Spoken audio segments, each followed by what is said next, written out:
नमस्कार, स्वागत है आप सभी का। आप देख रहे हैं गंगा सवेरा। मैं हूं आपके साथ जया मिश्रा और मैं हूं स्नेहलता। चलिए गंगा सवेरा की शुरुआत करते हैं, जहां पहली खबर के बारे में आपको बताएं कि यूपी सरकार ने मनीष गुप्ता हत्याकांड की सीबीआई जांच की सिफारिश कर दी है। मनीष गुप्ता हत्याकांड की सीबीआई जांच की सिफारिश हो चुकी है।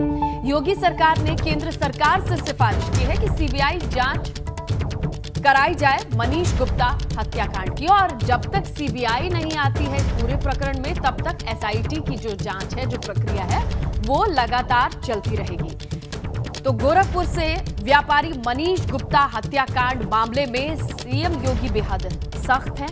उन्होंने पूरे मामले पर सीबीआई जांच की सिफारिश अब कर दी है, क्योंकि इससे पहले मनीष गुप्ता के परिजनों से मिलने के बाद पत्नी को यह आश्वासन दिया था सीएम योगी ने कि हर हाल में इंसाफ मिलेगा, और इसके लिए अगर सीबीआई की मदद लेनी पड़े तो हम लेंगे। और लगता है उन्हीं शब्दों के साथ आगे बढ़ते हुए सीएम योगी नजर आ रहे हैं, क्योंकि अब यह सिफारिश जा चुकी है केंद्र के पास, जहां सीबीआई जांच की मांग गोरखपुर से, क्योंकि यहां पर पूरे मामले में देखिए किस तरीके के घटनाक्रम रहे, तो आप समझिए। होटल में आधी रात को चेकिंग के लिए गोरखपुर पुलिस होटल में दाखिल होती है, और होटल के कमरा नंबर 512 में मनीष अपने दो साथियों के साथ ठहरे हुए थे, जो कि व्यापारी हैं। पुलिस ने तीनों से आईडी प्रूफ मांगे और बैग की तलाशी ली। अब यहां आरोप यह है कि चेकिंग के दौरान पुलिस ने इनसे मारपीट की है, और मारपीट में मनीष गंभीर रूप से घायल हुए हैं। और जब उन्हें बीआरडी एडमिट कराया गया मेडिकल कॉलेज, तो पूरे शरीर पर चोट के निशान मिले हैं। पोस्टमार्टम रिपोर्ट बताती है कि मारपीट हुई थी मनीष के साथ, और इसी से मौत की बात प्रारंभिक जांच में सामने आती है। पोस्टमार्टम के बाद 3 पुलिसकर्मियों के खिलाफ हत्या का केस दर्ज है। अब सुबह परिजन शव लेकर कानपुर पहुंचे हैं, जहां परिजनों ने अंतिम संस्कार से इनकार कर दिया है। तो 29 सितंबर को यह घटनाक्रम रहता है, जहां पर सीएम योगी से मुलाकात करने पर परिवार अड़ जाता है। परिवार ने मामले की सीबीआई जांच की मांग भी की थी। 29 सितंबर का यह घटनाक्रम है, आपको बताते चले। अब 30 तारीख को क्या हुआ वो जरा देखिए। सुबह 5 बजे मनीष का अंतिम संस्कार किया गया। 11:30 बजे सपा अध्यक्ष अखिलेश यादव पीड़ित परिवार से मिलने पहुंचे। अखिलेश ने 20 लाख मुआवजे का ऐलान किया अपनी ओर से। और जब 30 तारीख को ही दोपहर 2:45 की आप बात करते हैं, तो सीएम से मुलाकात हो जाती है पत्नी की, मनीष की, और मनीष की पत्नी की सभी मांगे पूरी होंगी, यह आश्वासन मिलता है मुख्यमंत्री योगी आदित्यनाथ की ओर से। अब 1 अक्टूबर को क्या हुआ देखिए। कांग्रेस की ओर से अजय कुमार लल्लू भी मनीष के परिवार से मिलने के लिए पहुंचे कानपुर। वहां पर हर संभव मदद दी जाएगी, उनका भी आश्वासन सामने आता है। और गोरखपुर के डीएम, एसएसपी, संबंधित थाना पुलिस के खिलाफ एनएचआरसी ने भी, योगी सरकार ने भी जांच की बात कही है, और पूरे मामले पर जांच होगी। और ना सिर्फ सामान्य प्रक्रिया वाली जांच, बल्कि अब ये सीबीआई टेक ओवर करेगी इस पूरे केस को। और जब तक सीबीआई नहीं आती है, एसआईटी की ओर से ये जांच चलती रहेगी। और ये तो देखा आपने कि सीबीआई मामले की जांच कर रही है, जिसके बाद साफ होगा कि आखिर मनीष के साथ कमरा नंबर 512 में उस रात क्या हुआ था। लेकिन सीबीआई जांच शुरू हो उससे पहले आपको इस मामले से जुड़ी सबसे बड़ी गवाही दिखाते हैं, जो कि मनीष के साथ उसी कमरे में मौजूद उनके दोस्त ने दी है। तो सुनिए 27 सितंबर की खौफनाक रात की कहानी मनीष गुप्ता के दोस्त की जुबानी, जो कि मनीष के दोस्त हरबीर ने मनीष की पत्नी को फोन पर सुनाई। इतनी देर में मैं अपना बैग खोल के सामान भी चेक करा रहा था। जो पुलिस वाला था तो वो सामान चेक कर रहा था, तो ऐसे करके उसमें ऐसे बैग को वो कर रहा था, बोलते ना जैसे तलाशी सी लेते हैं। तो मनीष जी जब जगी गए थे, मनीष जी ने बोला कि ये क्या तरीका है सामान चेक करने का, हम करवा रहे हैं ना, और हम आपको क्या आतंकवादी लग रहे हैं। तो इस पे ही जो जीएन सिंह, जो जगत नारायण, जो इंस्पेक्टर थे, वो बोलते हैं कि क्या नाम है, एक दरोगा को तू सिखाएगा क्या कैसे तलाश लेते हैं, कैसे क्या करते हैं। मैं अपनी ड्यूटी कर रहा हूँ, हम अपनी ड्यूटी करने दीजिए आराम से। मैं बोला मैं सर ठीक है ड्यूटी, तो उन्होंने गाली देकर बात करते हैं ना पुलिस वाले को। मैं बोला सर कि आप ठीक है तलाश आप कर रहे हो और हम करवा भी रहे हैं, तो फिर आप सिर्फ मिसबिहेव क्यों कर रहे हो हमारे साथ। हम इतनी दूर से आए हैं, इस तरह से आप हमसे बातें करोगे तो अच्छी बात नहीं होती। इस तरह से मैं उनको बोल रहा था। मनीष जी भी। तो भाभी जी उन्होंने क्या नाम है इसी बात पे ना कि अच्छा तू ज्यादा बोल रहा है तो इसको मारो, जैसे मतलब मारो इसको, और क्या नाम है इसको गाड़ी में गिरो और इसको थाना ले जाओ, अगर एक रात थाने में रहेगा तो इसको कल आ जाएगी। तो बहन जी उन्होंने हाथापाई शुरू कर दी, थप्पड़ मारने शुरू कर दिए। तो एक पुलिस वाले ने मेरी बाह पकड़ी और मेरे को बाहर ले गया निकाल के। तो इस पूरे मामले पर अब सवाल ये है कि आखिर सीबीआई जांच की जरूरत क्यों पड़ी, क्यों पुलिस और प्रशासन पर एतबार नहीं रहा। तो आपको एक वीडियो दिखाते हैं जिसके बाद आप भी शीशे की तरह साफ साफ देख पाएंगे कि दरअसल गोरखपुर डीएम विजय किरण आनंद किस तरीके से केस ना दर्ज करने के लिए परिवार को बहका रहे हैं। निष्पक्ष स्वतंत्र जांच करिएगा, इसके लिए मैं और कप्तान साहब स्वयं निगरानी करेंगे, ये मैं आपको आश्वासन देता हूं। मेरी बात इसमें रख लीजिए, मेरा अनुरोध मान लीजिए, मैं आपको एक बड़े भाई क्योंकि एक बार मुकदमा होने के बाद आपको अंदाजा नहीं है, मुझे पता नहीं कि आपको प्रक्रिया पता नहीं कि सालों तक कोर्ट में ये है कि उनका। वहीं सिर्फ डीएम ही नहीं बल्कि एसएसपी विपिन टांडा भी लगातार परिवार को केस दर्ज न करने के लिए टालते रहे ताकि आरोपी पुलिस कर्मियों और खूनी पुलिस की छवि को बचाया जा सके, पुलिस की सच्चाई दुनिया के सामने न आ सके। आप भी देखिए एसएसपी विपिन टांडा किस तरीके से परिवार पर दबाव बना रहे थे। ये है कि उनका पहले से तो कोई झगड़ा था नहीं, वो गए थे वर्दी पहन के गए। क्यों हुआ है? इसीलिए हम आपकी बात सुबह से सुन रहे हैं। मैडम ने मुझे कहा कि आप निलंबित कर दीजिए, मैंने कर दिया और तब तक बहाल नहीं होंगे जब तक उनको क्लीन चिट ना मिल जाए। तो चलिए इस पूरे मामले पर आज क्या चल रहा है या चल सकता है ये जानने के लिए हम सीधा चलेंगे शैलेश अरोड़ा, हमारे सहयोगी हमारे साथ जुड़े हैं। तो शैलेश, ये बड़ी डेवलपमेंट है कि अब सीबीआई को इन्वॉल्व किया जाएगा, सिफारिश भेजी जा चुकी है, कब तक एक्शन होगा या किस तरीके की जानकारी है?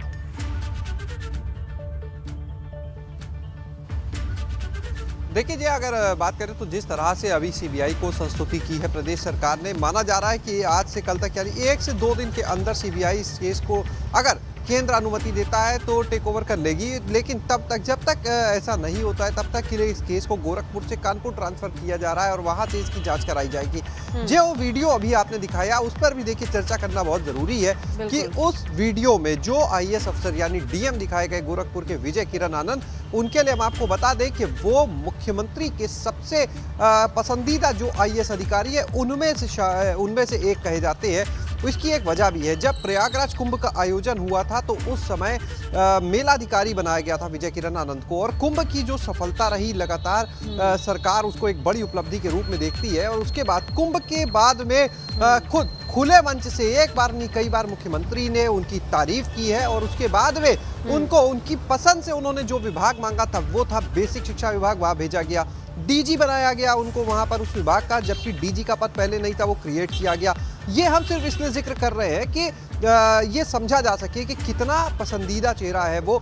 और उसके बाद में और निश्चित रूप से उनकी जो कार्यप्रणाली रही, अगर बेसिक शिक्षा विभाग की बात करें तो वहां पर भी कई उन्होंने बड़े काम भी किए हैं, इससे इनकार नहीं किया जा सकता। लेकिन अब जबकि एक इस तरह का वीडियो उनका सामने आता है, अभी कुछ समय पहले ही उनको गोरखपुर भेजा गया था। गोरखपुर यानी मुख्यमंत्री का गृह जनपद है और मुख्यमंत्री का जिला है, और वहां पर पोस्टिंग ऐसे ही नहीं मिलती है। जो सबसे अच्छे चेहरे होते हैं, सबसे अच्छे काम करने वाले होते हैं, उनको भेजा जाता है। और ऐसे में अगर डीएम का कोई वीडियो इस तरह का वायरल होता है तो सवाल उठना लाजमी है। देखिए, जो परिजन है, जो पत्नी है व्यापारी की, मनीष गुप्ता की पत्नी, उन्होंने सवाल उठाए थे। उन्हें योगी जी पर भरोसा है लेकिन उनसे नीचे वालों पर नहीं है।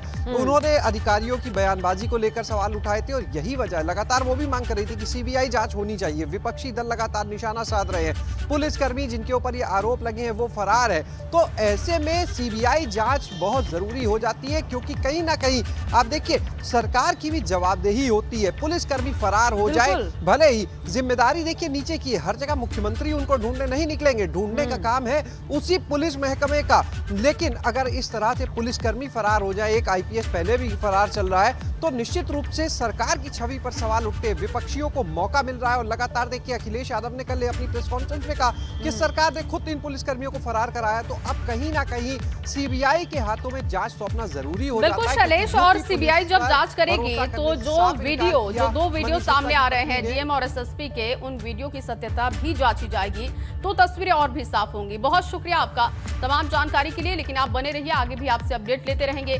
चलिए अब आपको 5 तस्वीरों के जरिए दिखाने की कोशिश करते हैं कि किस तरीके से पूरे मामले में सियासी दल बढ़ चढ़कर सामने आ रहे हैं। दरअसल चुनावी वक्त है और ऐसे में हर कोई पीड़ित परिवार के साथ खड़ा दिखना चाहता है। आपको तस्वीरों के जरिए समझाने की कोशिश करते हैं और हर किसी की नजर अब सीबीआई जांच की तरफ है कि क्या केंद्र सरकार सीबीआई जांच कराएगी। सीबीआई जांच में सच कब तक सामने आ पाएगा, ये भी सवाल है। ये देखिए 5 तस्वीरें आपको दिखा रहे हैं। सीबीआई जांच की सिफारिश की जा चुकी है, परिवार की सभी मांगे मानी गई। इसके साथ ही इंसाफ दिलाने का भरोसा अखिलेश यादव ने दिया। संजय सिंह ने भी मुलाकात की और इसके साथ संकट की घड़ी में कांग्रेस भी साथ है। तो व्यापारी मनीष गुप्ता मौत मामले पर गरमाई सियासत के बीच कांग्रेस प्रदेश अध्यक्ष अजय कुमार लल्लू पीड़ित परिवार से मिलने के लिए कानपुर पहुंच गए। उन्होंने पीड़ित परिवार से मुलाकात की और हर संभव मदद का भरोसा भी दिलाया। इस दौरान अजय लल्लू ने सरकार पर हमला भी बोला। कहा कि कांग्रेस पार्टी इस मुद्दे को सदन से लेकर संसद तक उठाएगी और अब इस पूरे मामले पर आप देखिए किस तरीके से सियासी रंग भी दिखाई दे रहा है और हर कोई ये दावा कर रहा है कि इंसाफ मिलेगा पीड़ित परिवार को। जिस तरह का तथ्य सामने आया है, पोस्टमार्टम रिपोर्ट सामने आई है, ये अपने आप में एक बड़ा चिंता का विषय है। चोट के निशान है और ये स्पष्ट कर रहे हैं कि निर्दयी तरीके से पीट कर हत्या की गई है। पुलिस और चलिए आपको सीधे दिल्ली के राजघाट लिए चलते हैं, जहां पर आज राष्ट्रपिता महात्मा गांधी को श्रद्धांजलि अर्पित की जा रही है। तस्वीरें देखिए, सोनिया गांधी पहुंची हैं महात्मा गांधी को याद करते हुए, नमन करते हुए। ये तस्वीरें श्रद्धा सुमन अर्पित कर रही हैं। तो आज राष्ट्रपिता महात्मा गांधी की जयंती है और राजघाट पर पहुंचकर आज तमाम राजनेता श्रद्धांजलि अर्पित करेंगे, राष्ट्रपिता महात्मा गांधी को याद करेंगे। इसी कड़ी में ये तस्वीरें आप देख रहे हैं, सीधी लाइव तस्वीरें राजघाट से, जहां पर सोनिया गांधी पहुंची हैं। बिल्कुल जया, और पुष्प अर्पित करने के साथ उन्होंने एक परिक्रमा भी ली है और परिक्रमा के साथ प्रणाम किया है और अब वो आगे बढ़ी है। तो आज का दिन बापू के नाम है, उनकी जयंती के मौके पर राजघाट से ये सीधी तस्वीरें आप देख रहे हैं, जहां श्रद्धा सुमन अर्पित करने वाले लोगों को भी देखा जा सकता है। एक कार्यक्रम है राजघाट पर और अब ये प्रक्रिया शुरू है जहां पर बापू को लोग नमन करेंगे, राष्ट्रपिता को याद करेंगे। सर देखिए एक एक करके अब ये सिलसिला चलेगा जहां पर बापू को श्रद्धा सुमन अर्पित करने वाले लोगों को देखा जाएगा। अभी आपने देखा सोनिया गांधी को, उन्होंने राजघाट पहुंचकर बापू को नमन किया है, श्रद्धा सुमन अर्पित किया और अब आगे बढ़ती हैं वो। और इसके बाद आज का दिन खास है। इस दिन राष्ट्रपिता को याद करते हैं, कई तरीके से याद करते हैं देश भर में, कहीं श्रमदान के तौर पर तो कहीं किसी अन्य कार्यक्रम के रूप में। लेकिन सबसे अहम तस्वीरें राजघाट की हैं, जहां आप ये सीधी तस्वीरें देख पा रहे हैं और श्रद्धा सुमन अर्पित कर चुकी हैं सोनिया गांधी। और अब इसी क्रम में तमाम नेतागण आज देखे जाएंगे बापू को याद करते हुए, उन्हें श्रद्धा सुमन अर्पित करते हुए। चलिए आगे बढ़ते हैं, बात करते हैं कानपुर की। कार में बैठे सपा कार्यकर्ता की हत्या का मामला बताया जा रहा है। बदमाशों ने सपा कार्यकर्ता की गोली मारकर हत्या कर दी है और ये पूरा मामला बीच बाजार का है। बदमाशों ने इस वारदात को अंजाम दिया है। ताबड़तोड़ गोली चलने के बाद पूरे बाजार का माहौल खराब। हत्या की वजह अभी तक साफ नहीं हो पाई है। मामला है बर्रा थाना क्षेत्र के, बर्रा 2 इलाका कहते हैं। लेकिन हैरान करने वाला ये वाकया है, ये वारदात है। बीच सड़क की तस्वीरें आप देख पा रहे हैं। कानपुर का ये बर्रा इलाका कहा जाता है और कार में बैठे सपा कार्यकर्ता की हत्या हो गई है। अचानक से पूरे बाजार में गोलियों की आवाज गूंजती है और अपनी ही कार में सपा कार्यकर्ता की हत्या करके कुछ बदमाश फरार हो गए। कानपुर का मामला है, बर्रा 2। और देखिए इसी बीच स्कूटी से अस्पताल ले जाते हुए तस्वीरें आई हैं। गोली लगने से मौत हुई है और अब मौके पर पुलिस पहुंच के जांच में भी जुटी हुई है। तो बीच बाजार में कार के भीतर बैठे सपा कार्यकर्ता को कुछ बदमाशों ने गोली मारी है। हालांकि अस्पताल स्कूटी से ले जाने की नौबत आई है और लेकिन वहां पर भी पहुंचने से कोई फायदा नहीं हुआ क्योंकि पहुंचने तक मौत हो चुकी थी कार्यकर्ता की।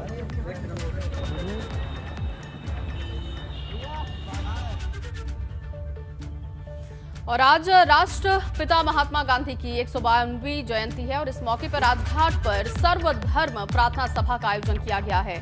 प्रार्थना सभा में राष्ट्रपिता महात्मा गांधी को याद किया जाएगा, जहां पर राष्ट्रपति रामनाथ कोविंद और पीएम मोदी, इसके साथ ही गृह मंत्री अमित शाह और रक्षा मंत्री राजनाथ सिंह समेत तमाम हस्तियां शामिल होंगी।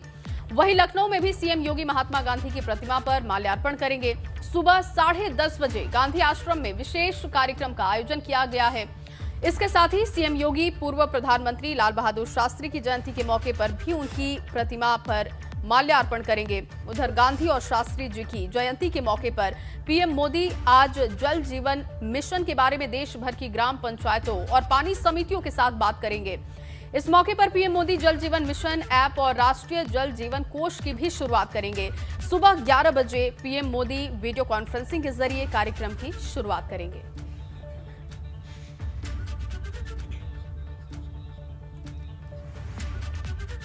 तो चलिए इस मौके पर हम रुक करेंगे। हमारे दो सहयोगी हमारे साथ जुड़े हैं। अविनाश दिल्ली से हैं, शैलेश लखनऊ से। अविनाश का रुक करते हैं। तो अविनाश, आज देखिए आज का दिन बेहद खास तो होता है, लेकिन जल से जोड़ के देखा जा रहा है क्योंकि आज प्रधानमंत्री की 2 अहम योजना ऐप को लॉन्च करना हो या फिर जल से जुड़ी मुद्दे पर काम करने वाले लोगों से संवाद स्थापित करना हो।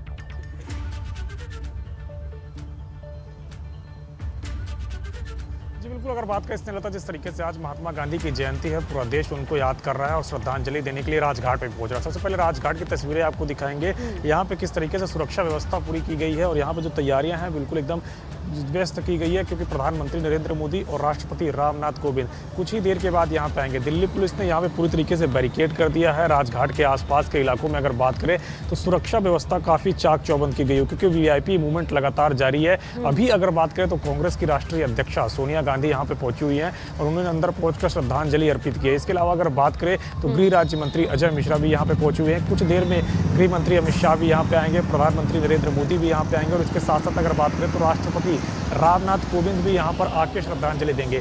दिल्ली पुलिस ने अपनी तैयारियां पूरी तरीके से कर रखी है। ये आईटीओ को जो चौराहा है उसको पूरी तरीके से बैरिकेड करके रखा गया है और यहाँ पे जिस राजघाट का चौराहा है यहाँ पे भी भारी संख्या में पुलिस बल तैनात किए गए हैं। जैसे ही पीएम का मूवमेंट होगा इस पूरे रोड को ब्लॉक कर दिया जाएगा। तो ये पूरी सुरक्षा व्यवस्था यहाँ पे और राजघाट के अंदर सिर्फ उन्हीं लोगों को जाने दिया जा रहा है जिनको पीएमओ की तरफ से पास जारी हुआ है। इसके अलावा किसी अन्य व्यक्ति को जाने नहीं दिया जा रहा है। तो ये सुरक्षा के पूरे मायने यहाँ पे रखे जा रहे हैं कि किसी भी तरीके से कोई कोताही ना हो क्योंकि तमाम सारे जो डेलीगेट्स हैं, तमाम सारे जो विदेशी दूतावास हैं भारत के अंदर, उनके जो राजदूत हैं वो भी यहाँ पे पहुँच रहे हैं और श्रद्धांजलि अर्पित कर रहे हैं महात्मा गांधी को। इस मद्देनजर यहाँ पे सुरक्षा व्यवस्था पूरी तरीके से चाक चौबंद की गई है। और जिस तरीके से आपने बात किया कि आज प्रधानमंत्री नरेंद्र मोदी खासतौर से जो जल जीवन मिशन है उसके जो तमाम सारे लोग हैं उनसे बातचीत करेंगे। उनमें जो है बहुउद्देशीय जो तमाम सारे लोग हैं क्योंकि प्रधानमंत्री लगातार कह रहे हैं कि जल संचय जरूरी है और भारत के अंदर ये खास तौर से महत्वपूर्ण है क्योंकि कई सारे ऐसे शहर हैं जहाँ पे भूजल लगभग खत्म हो रहा है और ऐसे में प्रधानमंत्री नरेंद्र मोदी की कोशिश है कि लोगों को जागरूक करके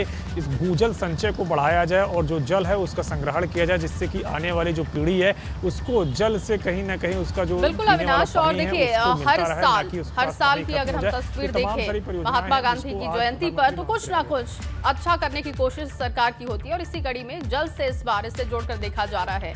लखनऊ का रुख करूंगी, शैलेश हमारे साथ जुड़े हुए हैं। शैलेश, क्योंकि राजघाट पर तो हर साल हम अलग अलग तरीके के कार्यक्रम देखते हैं, प्रार्थना सभा का आयोजन देखते हैं। लखनऊ में अगर आज मैं बात करूं मुख्य तौर पर मुख्यमंत्री का क्या कार्यक्रम रहने वाला है, राजधानी में कौन कौन से कार्यक्रम आज होंगे?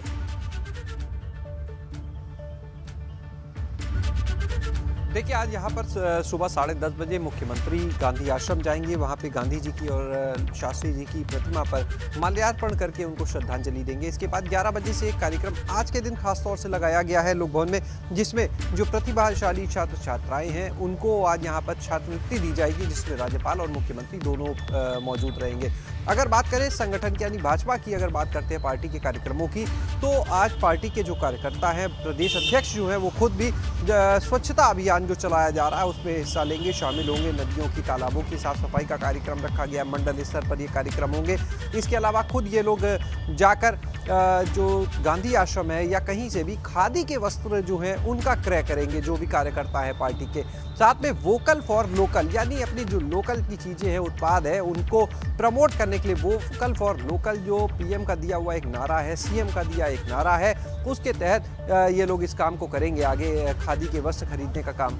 अगर बात करें स्वच्छता अभियान की, तो प्रदेश अध्यक्ष स्वतंत्र देव सिंह आज गोमती नगर में एक जगह जा रहे हैं, जहां पर वो एक कार्यक्रम में शामिल होंगे। वहां पर स्वच्छता अभियान चलाया जाएगा। और देखिए जो स्वच्छता अभियान की शुरुआत की थी, जब पीएम नरेंद्र मोदी ने स्वच्छता अभियान की शुरुआत की थी, तो भी 2 अक्टूबर का ही दिन था जब इस कार्यक्रम को आगे बढ़ाया गया था। कार्यक्रम बेहद खास रहने वाला है, आप नजर बना के रखिए, आपसे आगे भी अपडेट लेते रहेंगे। फिलहाल के लिए आपका बहुत शुक्रिया। अविनाश, आपका भी बहुत शुक्रिया। तो गंगा सवेरा देख रहे हैं आप, और सुप्रभात एक बार फिर से और खबरों का रुख करेंगे। चलिए अब आपको बताते हैं कि आखिर नेताजी फिट रहने के लिए क्या करते हैं। तो तस्वीर देखेंगे किस तरीके से क्या खाते पीते हैं, क्या उनका पूरे दिन का शेड्यूल रहता है, ये तमाम चीजें हम आपको बताएंगे। यूपी विधानसभा चुनाव नजदीक है, तो जाहिर तौर पर नेताजी के लिए व्यस्त रहने के लिए भी चुनौती है। लेकिन इस चुनौती के लिए नेताजी कितने फिट हैं, यानी नेताजी फिट हैं तो हिट है। हम बात कर रहे हैं उन नेताओं की जो खुद को व्यस्त रखने के लिए अपने बेहद व्यस्त शेड्यूल के बावजूद भी फिट रहते हैं। लेकिन फिट रहने के लिए वो करते क्या हैं, तो आज हम आपको दिखाने जा रहे हैं अमरोहा की नौगावा सादात सीट से बीजेपी के विधायक संगीता चौहान का फिट रखने का हिट फॉर्मूला।